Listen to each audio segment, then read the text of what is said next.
One of the biggest challenges that my clients have is not having enough time.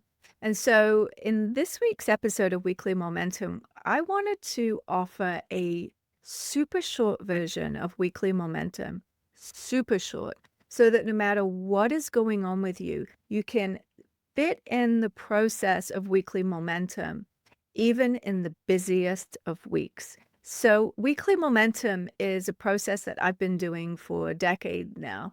And I usually lie in my hammock, I have a cup of tea, I take my time with it, and go through the steps in about probably 45 minutes every single week.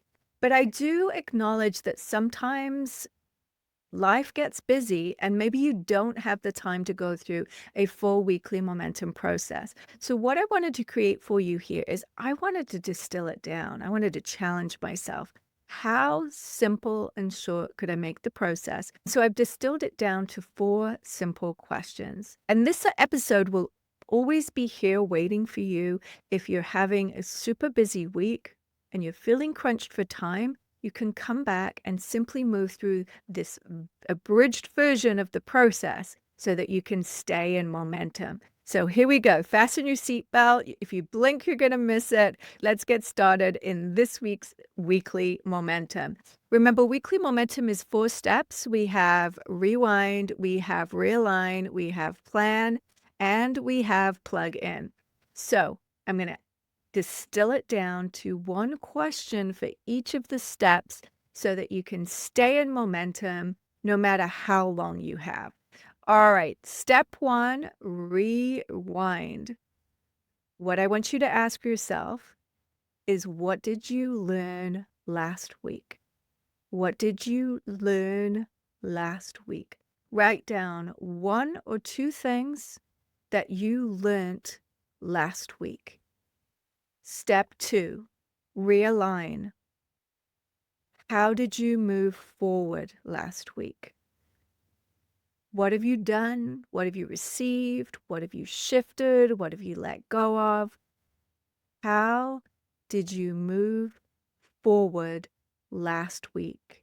Step 3, plan. Usually what we do here is set a weekly goal and create a weekly top 10. You're really in a time crunch? At a bare minimum, I want you to write down, where do you want to be by the end of this week? Where do you want to be by the end of this week? When you answer that question, you may have one clear thing. That can be your one thing for the week. That could be your goal. Maybe when you start to answer that question, you might create a list of things that describe where you want to be by the end of this week. In that case, you can have that as your to-do list for the week. No more than 10 items, though. But use the prompt, where do I want to be by the end of this week? Finally, plug in. To plug in this week with one question, I want you to ask yourself, what can I do to make this week easy? What can I do to make it easy? How can I make it flow? And that's it. That's your super short and simple weekly momentum.